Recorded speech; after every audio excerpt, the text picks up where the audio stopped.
Hoy también queremos escuchar el testimonio de Cristo y tenemos entonces en esta ocasión a nuestro querido hermano Uriel Agudelo. Uriel, qué bueno conectar contigo hoy. Es un privilegio estar con ustedes aquí, abriendo un poquito mi corazón a todos ustedes. Perfecto, vamos para allá. ¿Dónde naciste? Nací en Pereira, Colombia, una ciudad intermedia, una ciudad pequeña, montañosa, donde su principal característica es la producción del café. ¡Wow! ¡Qué rico! Se escucha algo pintoresco. ¿Qué tipo de clima hay? Es un clima cálido, más o menos estamos hablando de 23 grados centígrados. Es un clima sabroso donde pues, no utilizamos el aire acondicionado para nada. Es una ciudad pequeña.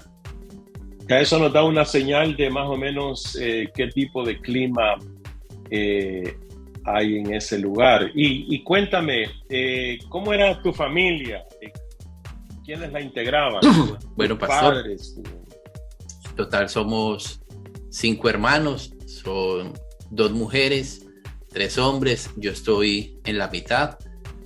Tuve la bendición de crecer con todos ellos, con mi papá, con mi mamá. Mi papá pues manejaba lo que aquí llaman rastra, en Colombia le dicen tractomula. O sea, un camión de 16, 18 ruedas, ¿no? Correcto. Y soy de los hermanos, somos 3 varones, yo soy el de la mitad. Tengo una hermana mayor que falleció, mi papá falleció también. Wow, qué pena. Y ahorita pues mis 2 hermanos viven en España, igualmente mi hermana y mi mamá viven en Madrid. Bueno, todavía la familia está interactuando y sí. Nuestras condolencias por la partida de tu papá y de tu hermana. Sí. Y en ese proceso de crecimiento, entonces, ¿cuándo llega el deseo de formar una familia? Bueno, pastor, yo como a los 22, 23 años, entro a un almacén de muebles como administrador. Y allí la secretaria era mi esposa en ese tiempo. Y ahí nos conocimos, empezamos a ser amigos, a entablar una amistad. Y ya como a los 6 meses ya pues nos hicimos novios. Y a los 2 años nos casamos y ya llevamos 26. Fuiste rápido, ¿ah? Sí. Mucha presión. Muy acosado, pastor. Oh, por favor. Pero bueno. Sí. Y ya. Fíjate que tu esposa te está escuchando de seguro, ¿eh? Ella sabe. En su corazón ella sabe. No, y quiero no de admirar a mi esposa que me ha aguantado todo este tiempo, todos estos 26 años. ¿Cuántos años? 26, ¿no? Sí. Son 26 ya. Sí, señor. Sí, un cuarto de siglo, más de un cuarto de siglo juntos, pues. Por supuesto que hay que darle crédito. Correcto. ¿Cuántos hijos? Tengo 3 hijos. Tengo el mayor que se llama Carlos Arturo, Sofía y Sarita, que tiene 6 años, que nació aquí en Estados Unidos. Sarita fue una bendición, pastor, porque nosotros no teníamos, mi esposa tenía el dispositivo ya, imagínense, 11 años atrás, durante 11 años, y no pensábamos pues tener más hijos, pero el Señor así lo puso, y nos dimos cuenta que mi esposa estaba en embarazo cuando ella ya tenía 5 meses. Oye, ¿cómo fue el asunto ahí? Y ahí empezó un proceso porque muchos médicos se rehusaban a atenderla porque no tenían un historial de ninguna clase. Sí. Entonces logramos pues que nos atendieran, que le hicieran su ecografía. Era por su edad, era un embarazo de alto riesgo. Nos entregan la ecografía, tenemos cita con el doctor y nos dice que él veía unas manchitas blancas en su corazón y que posiblemente eran síndrome de Down, que si queríamos abortar. No te puedo creer. Sí, así directo, pastor, como les estoy diciendo. No. Y entonces yo le dije, no, si el Señor la mandó, conforme Él la mande, así la vamos a recibir. Bueno, claro. Y gloria a Dios que es una niña sana. Sí, una bendición, definitivamente, Sarita. Fue un tiempo ahí de acercarnos mucho al Señor, orándole por la vida de ella, y de todas formas uno se inquieta y busca en internet, busca en Google, pero el verdadero descanso lo daba era el Señor. No podíamos hacer nada. Entonces, claro. Y entonces, ¿cuándo se casaron? ¿A los 2 años de conocerse? Nos casamos. ¿Qué año más o menos fue eso? En el 95, pastor. Año 95. 95. ¿Y siempre vivieron en Pereira? O... Sí, todo el tiempo estuvimos ahí en Pereira. Y ya desde el 2012, en noviembre 5 del 2012, decidimos venir aquí a Estados Unidos. Sí. ¿Y qué hacían en Pereira para vivir? O sea, ¿de qué se sostenían? ¿Siempre trabajaron en la distribuidora de muebles? ¿O? No, ahí duramos muy poquito porque hubo un temblor, o sea, en aquel tiempo hubo un temblor muy fuerte en Pereira, pastor. Y el edificio donde estábamos se ¿colapsó? No, quedó muy averiado. Entonces tocó salir de ahí y lo tumbaron. Eso fue. ¿Y qué hicieron entonces? Entonces ya luego yo me fui a trabajar a una compañía de sistemas como técnico de soporte, y ella se fue a trabajar a una compañía de carros. Ok. Y ahí pues fuimos creciendo.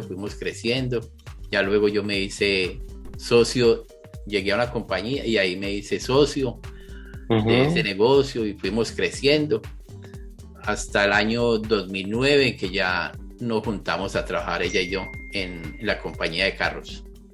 Ok, o sea que tu esposa adquirió la compañía donde trabajaba, ¿o? No, ella montó un negocio aparte, Okay. Y ahí empezó a crecer, tuvo diferencias con el socio se fue. Entonces ya hicimos un balance que era lo más viable, si se iba a trabajar conmigo, yo me iba a trabajar con ella, y pues decidimos en conjunto que me fuera a trabajar con ella. En conjunto, ella te contrató a ti. Sí. Todavía me debe por ahí las quincenitas, pero bueno. Estás buscando cómo te las paga. No. En Colombia llaman brazos caídos. ¿Estás de huelga? Sí. Pero bueno. Qué bueno que se han desarrollado.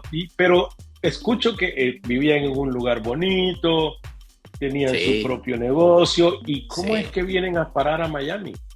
Bueno, pastor, nosotros teníamos una compraventa de taxis. Y por regulaciones del gobierno local, el negocio que nosotros hacíamos ya no era viable financieramente. Y entramos en bancarrota, en crisis financiera. Mejor dicho, pastor, perdimos todo lo que habíamos logrado, inclusive antes de tener esa compraventa, pues teníamos unas propiedades, teníamos los carros, y todo eso se fue ahí, pastor. No, qué triste. Entramos aquí con $80, como así. Qué increíble. Con mi esposa y 2 hijos. Y aquí estamos, pastor.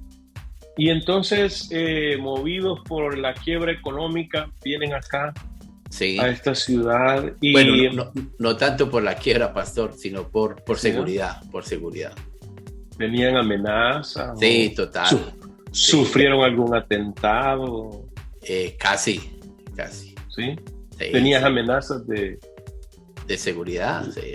¿Verdad que sí? No, eso no fue porque, digámoslo popularmente, estaba financieramente mal, por la pérdida, y me vengo para acá. No era el propósito venirnos a vivir acá, sino que ya cuando vimos las cosas un poquito más grises, ya tomamos la decisión. Era de vida o muerte. Sí, salvaguardar la vida de mis hijos y de mi esposa, porque llegaron, se hacían llamadas, eran tiempos muy malucos, de mucha zozobra, y eso fue así de isofacto. Me lo puedo imaginar, me lo puedo imaginar. Y entonces, ¿dónde entra Cristo? Bueno, Cristo entró un poquito tarde a mi vida, no por culpa de él, sino por culpa mía. Básicamente, antes a mí me hablaban de Cristo y había mucho rechazo de parte mía, mucha aridez, mucho cuestionamiento. De hecho, mi mamá me decía que yo era masón, que yo cuestionaba a Cristo, yo cuestionaba a Dios. Yo le decía, mami, ¿y si Dios existe, por qué hay nacen tantos niños enfermos, con tantos problemas? ¿Por qué hay tanta guerra? ¿Por qué hay tanta hambre? Mire Somalia como está en ese tiempo.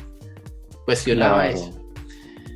Y ya, dígame. Ella, además de resistirte desde el punto de vista fe, ¿qué hacías antes de conocer a Cristo? Digo, bueno, si tú decías que el Señor no era realmente alguien de crédito, sino que era una idea vaga para poderle depositar confianza, sí. ¿Qué era tu satisfacción de vida? No, para mí era una vida de autosuficiencia, de mirar el yo, el satisfacer el yo, pasar una vida agradable. Me gustaba mucho bailar, me gustaba mucho la discoteca, me gustaba mucho tomar licor. Todos los fines de semana, los viernes, para mí eran sagrados para salir de fiesta. Eras rumbero entonces, ¿te gustaba la rumba? Sí, rumbero. Yo el viernes sí, estaba en la discoteca. ¿Eras DJ o qué? No, hacías? No, DJ no, era un comprador compulsivo. ¿En serio? Sí, yo pues me gustaba mucho ir a la discoteca.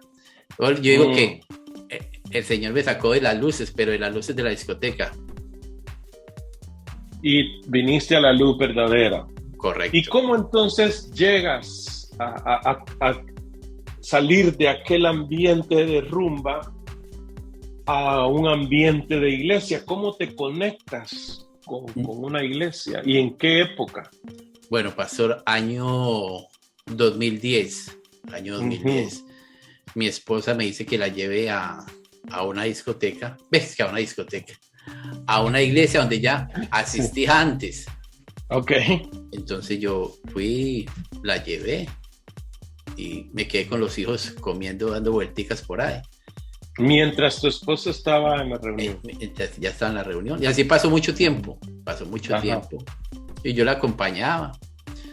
¿Y tú recriminaste ese estilo de vida nuevo de tu esposa de ir a la iglesia y tú querías seguir en otro?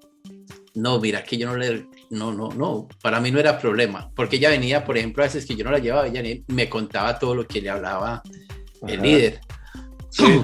Y entonces, ella en su anhelo de que yo cambiara, que yo asistiera a la iglesia, me decía cosas que yo no podía creer que se las estaban diciendo en la iglesia. Yo inclusive la retaba. Mire, dígale al líder, al pastor, que si eso es verdad, vengan a esta casa. Si lo que usted me está diciendo es verdad, que vengan a esta casa y vamos a hablar con ellos. Pero era porque ella asumía otras cosas con el hecho de que yo fuera a la iglesia, ¿cierto? Y yo decía, lo que le están diciendo no es verdad.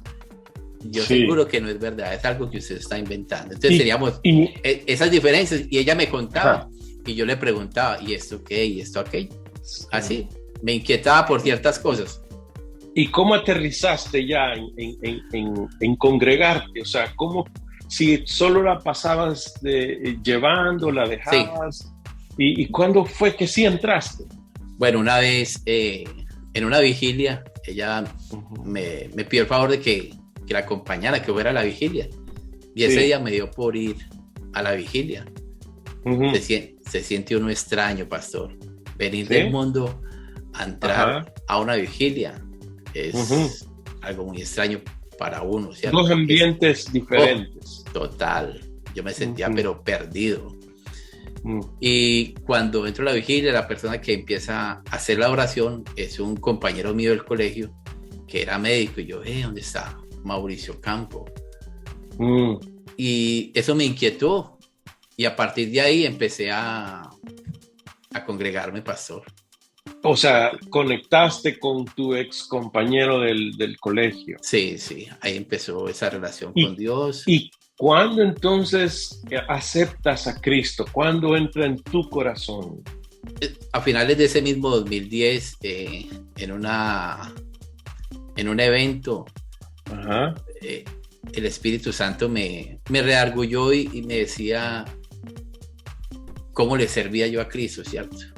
Cómo el propósito mío en la vida cristiana. Y yo, ¿para qué? ¿Cómo le voy a servir al Señor? Tanto que ha hecho en mi vida, ¿cierto? Cómo me estaba transformando, cómo agradecerle.